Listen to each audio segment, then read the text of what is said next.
Hello my dear ones. आज इस video में बात करने वाली हूँ साइकोलॉजी और स्पिरिचुअलिटी के कॉम्बिनेशन की। लोग अक्सर मुझसे पूछते हैं कि क्या मैम अगर हम स्पिरिचुअल हो जाएं तो भी हमारी जितनी भी ये साइकोलॉजिकल प्रॉब्लम्स हैं क्या ये सारी डिसअपीयर हो जाएंगी। भगवान का नाम लेते हैं तो बहुत मानसिक शांति मिलती है, नाम जप करने से भी शांति तो मिलती है। हम अगर किसी गुरुजी महाराज जी की बातें सुनते हैं तो बड़ी सार्थक सी लगती हैं। ऐसा लगता है कि वास्तव में अगर हम ऐसा कर लें तो सारी परेशानियां ख़त्म हो जाएंगी, लेकिन रास्ता नहीं मिल पाता। करे कैसे? ये तो समझ में आ गया कि अच्छा सोचना है, अच्छे कर्म करने हैं, या मुश्किलों का हल ढूंढना है, या परमात्मा पे सब कुछ छोड़ना है, लेकिन छोड़ा नहीं जाता। अच्छा सोचना है ये पता चल गया, लेकिन सोचा नहीं जाता। मांस मदिरा छोड़नी है ये भी समझ में आ गया, लेकिन छूटती नहीं है। तो इस तरीके के कई लोगों के ना सवाल होते हैं। आज इसी बारे में हम बात करने वाले हैं। देखिए, अध्यात्म यानी कि स्पिरिचुअलिटी आपको जीवन जीने की सही कला सिखाती है, ये वास्तविकता है। ईश्वर हैं या नहीं हैं, जिस रूप में हम उन्हें धरती पर मानते हैं वो वैसे ही रूप में ऊपर विराजमान हैं, ये भी एक बहस का मुद्दा है। हो सकता है कि जिस तरीके से ईश्वर के जिन रूपों को हम यहाँ पर मानते हैं वो हमारी कल्पनाएं हैं, और ऊपर कोई ईश्वरीय शक्ति हो सकता है निराकार या किसी आकार में बैठी हो जिससे हम अनजान हैं। तो इस सब बहस में हमें नहीं पड़ना है, लेकिन जो भी हमारे आध्यात्मिक धार्मिक विश्वास हमारे बने हुए हैं, एक बात तो तय है कि वो हमें शांति भी देते हैं, मानसिक मजबूती भी देते हैं, बहुत ज़्यादा हिम्मत देते हैं वो हमें। और ये क्योंकि पता नहीं है कि वास्तव में ईश्वर है या नहीं है, तो मान लेने में फ़ायदा है कि है, क्योंकि इससे मान लेने से बहुत सारी मुश्किलों को हम आसान कर सकते हैं। एक विश्वास की शक्ति से हम अपने आप को बहुत जल्दी हील कर सकते हैं। तो मेरा ऐसा मानना है कि मान लेने में ही भलाई है कि वास्तव में ईश्वर है। मैं पर्सनली आपको बताऊं तो मैं मानती हूं कि ईश्वर हैं, और मैं ईश्वर के शिव रूप को मानती हूँ, बचपन से उन्हीं को मानती आई हूँ। एक मानसिक शांति मिलती है। ऐसा है कि कोई परम शक्ति है जो हमें चला रही है, और उन पर विश्वास कर कर वास्तव में मुश्किलें आसान भी हो जाती हैं और समस्याओं के हल भी मिल जाते हैं। तो इसीलिए मैं हमेशा कहती हूँ कि मान लेने में ही भलाई है। लेकिन अगर फिर भी आप किसी रूप को नहीं मानना चाहते तो कोई ऐसी शक्ति है, कुछ ऐसी ऊर्जा को मान लीजिए जिससे पूरी सृष्टि बहुत ही अच्छी तरीके से चल रही है।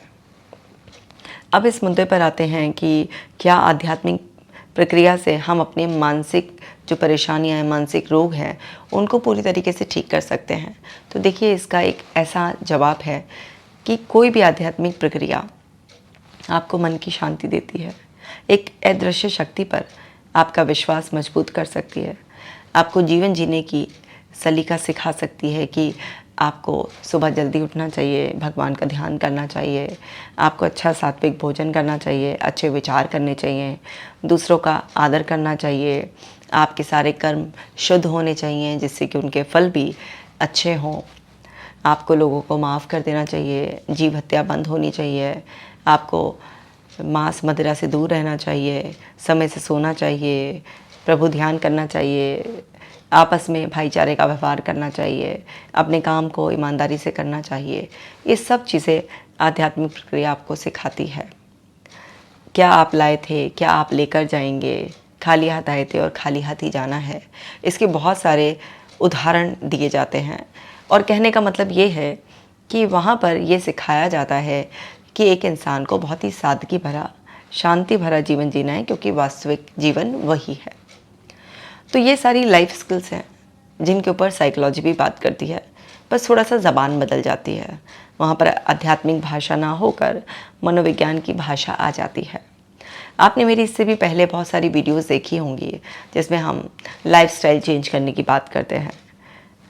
मॉर्निंग में आपको जल्दी उठना है, और आपको एक्सरसाइज करनी है, आपको पॉजिटिव सोचना है, रियलिस्टिक सोचना है, आपको गुड एक्शंस लेने हैं गुड डायरेक्शन में, आपको लोगों के साथ अच्छा बिहेवियर करना है, पॉजिटिव सेल्फ टॉक रखनी है, रात को जल्दी सोना है, आपको बैलेंस डाइट लेनी है, आपको मौसम के अनुरूप, अपनी भूख के अनुरूप आपको अपना इस तरीके से डाइट मेंटेन करना है।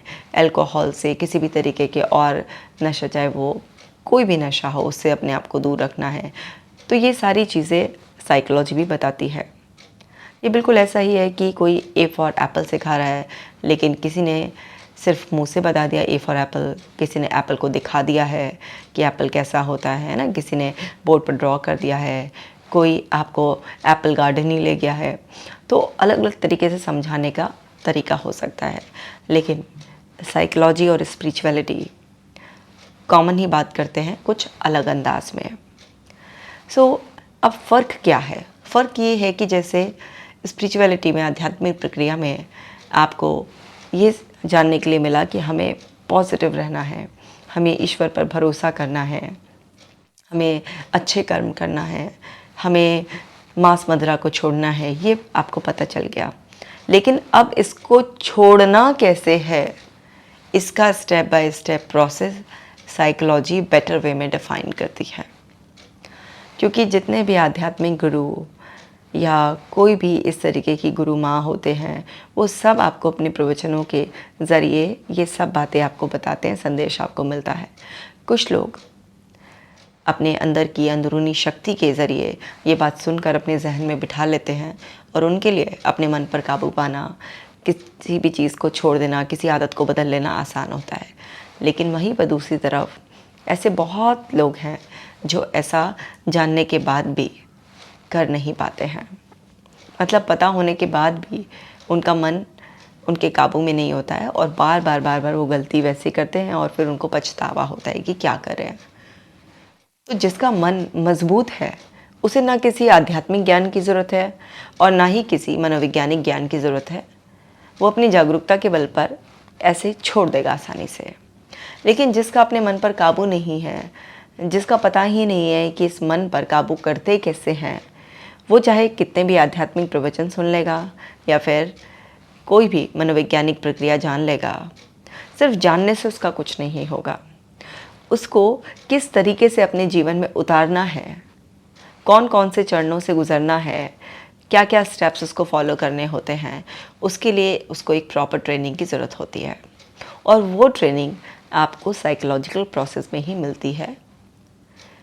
अब जब आपको एक साइकोलॉजिकल ट्रेनिंग मिलती है और आपको फॉर एग्ज़ाम्पल हैबिट चेंज करने की ही बात बताई जाती है, तो वहाँ पर साइकोलॉजी कहती है कि आप पुरानी हैबिट से लड़ो नहीं, आप उसके सामने एक नई हैबिट को तैयार कर दो। और नई हैबिट को तैयार करने के लिए आप उसे सबसे पहले इंटरेस्टिंग बनाओ, क्योंकि कोई भी चीज़ को अगर हम इंटरेस्टिंग बनाते हैं तो हमारा माइंड उस चीज़ में ज़्यादा विलिंग होता है चेंज के लिए। और आप उसके साथ कोई रिवॉर्ड ऐड कर दो, रिवॉर्ड के लिए भी हमारा माइंड बहुत तेज़ी से चेंज के लिए भागता है, और आप उसी को रिपीट करो तो आपकी नई आदत तैयार हो जाएगी, तो आपकी पुरानी आदत अपने आप ही छूट जाएगी। इस तरीके से स्टेप बाय स्टेप बहुत सारे प्रोसेस बताते हैं साइकोलॉजिकल ट्रेनिंग में। साइकोलॉजिकल ट्रेनिंग को फॉलो कर जीवन में बदलाव लाना बहुत आसान होता है, जबकि आध्यात्मिक मार्ग कई बार आम जीवन में कठिन महसूस हो सकता है। क्योंकि आज जिस तरीके का जीवन हम लोग जी रहे हैं, वहाँ पर ये सोचना तो बहुत आसान है कि किसी का मन ना दुखे हमारे किसी भी कर्म से, वचन से, लेकिन एक्चुअली हम ऐसा हर वक्त कर भी नहीं पाते हैं। करने की कोशिश भी करते हैं तो देखते हैं कि फ़िलहाल हम इतना हर्ट हो गए हैं। अगर हम आगे की किसी उसको सुधारने के लिए अभी बार बार सहते रहेंगे, तो फिर वहाँ पर ये होगा कि ये जीवन कैसे निकल जाएगा पता नहीं चलेगा। मैं ये नहीं कह रही हूँ कि आप कुछ बर्दाश्त मत करो या फिर हर समय टिट फॉर टैट के मोड में रहो या दूसरों को हर्ट करो।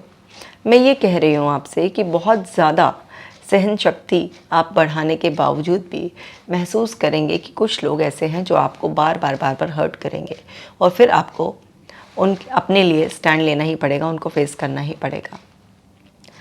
या फिर आप कितना भी आप सोच लीजिए कि आप रात्रि भोजन नहीं करेंगे, आप बिल्कुल शाम होने पर, सूरज ढलने पर ही खाना खा लेंगे। लेकिन कुछ मौके ऐसे आएंगे जहाँ पर आपको रात को भी खाना पड़ेगा।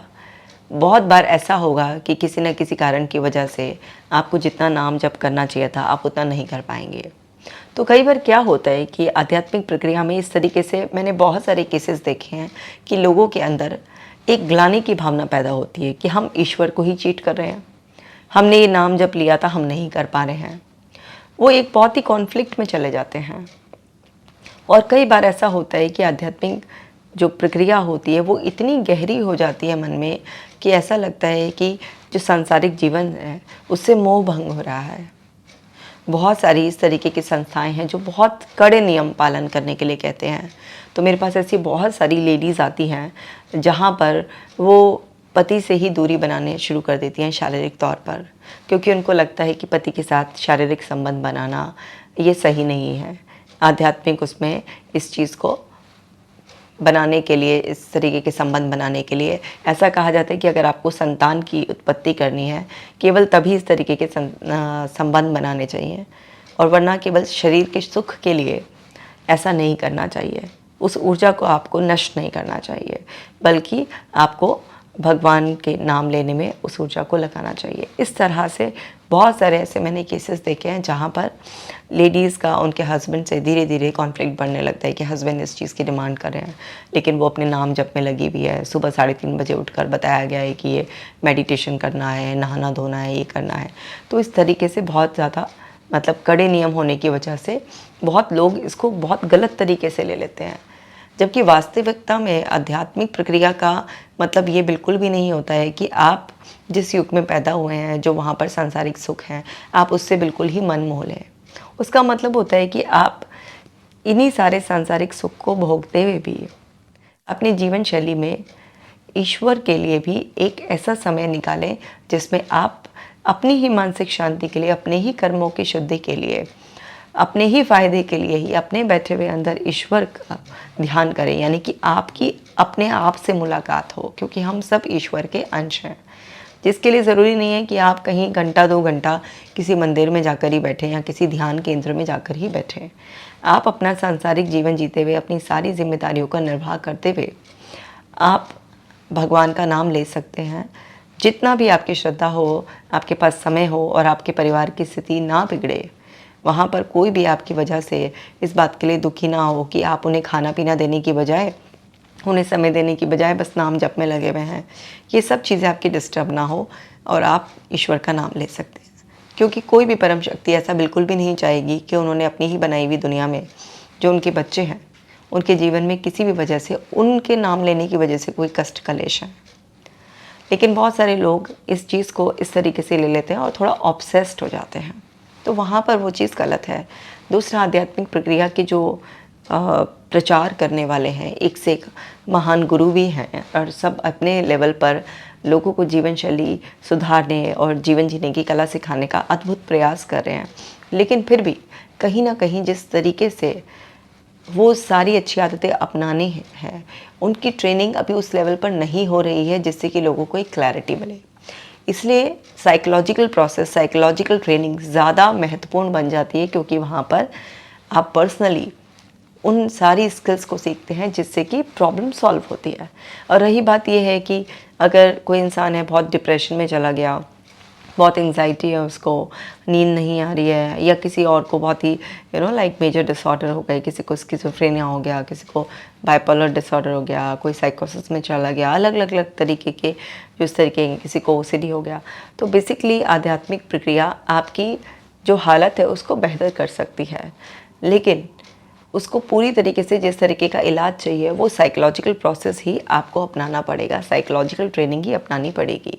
बहुत सारे लोग ये सोचते हैं कि पूजा पाठ करेंगे या कुछ और ऐसे ही दान दक्षिणा कर देंगे या कहीं पर किसी मंदिर में ले जाएंगे, कुछ पैर कहीं पड़ गया है, कोई ताबीज़ पहना देंगे, कुछ ऐसे कर देंगे। उन सब चक्करों में वो एक्चुअली किसी भी पर्सन की हालत ज़्यादा बिगाड़ देते हैं। देखिए, किसी को थोड़ी बहुत चिंता हो, किसी की जीवन शैली ख़राब हो, किसी के रिश्तों में थोड़ी करवाहट हो, किसी को भाग दौड़ की वजह से नींद नहीं आ रही हो, ये छोटे मोटे इश्यूज़ तो जब आप अपने आप को आध्यात्म की राह पर ले जाते हैं, अपना खाना पीना सुधार लेते हैं, जीवन शैली सुधार लेते हैं, थोड़े विचारों को शुद्ध कर लेते हैं, तो इस तरीके की समस्याएं आपकी कम होकर ख़त्म हो जाती हैं, क्योंकि आपने अपने अंदर बहुत सारे सकारात्मक बदलाव कर लिए होते हैं। लेकिन जहाँ पर आपकी बीमारी बढ़ चुकी है, बहुत ज़्यादा आप परेशानी में हैं, तो वहाँ पर आध्यात्मिक प्रक्रिया भी आपको उतना हेल्प नहीं कर पाती है। हाँ, वो एक ऐड ऑन एक वो हो सकती है कि आपको फ़ायदा दे, शांति दे, एक विश्वास दे और आपको इस हालत में पहुंचा दे कि आप और बाकी सारे प्रोसेस को अच्छे से फॉलो कर पाएँ। लेकिन सिर्फ आप उसी प्रोसेस के सहारे बैठेंगे तो आपकी रिकवरी नहीं हो पाएगी, बल्कि आपका समय और नष्ट हो जाएगा और आपकी समस्या बढ़ जाएगी।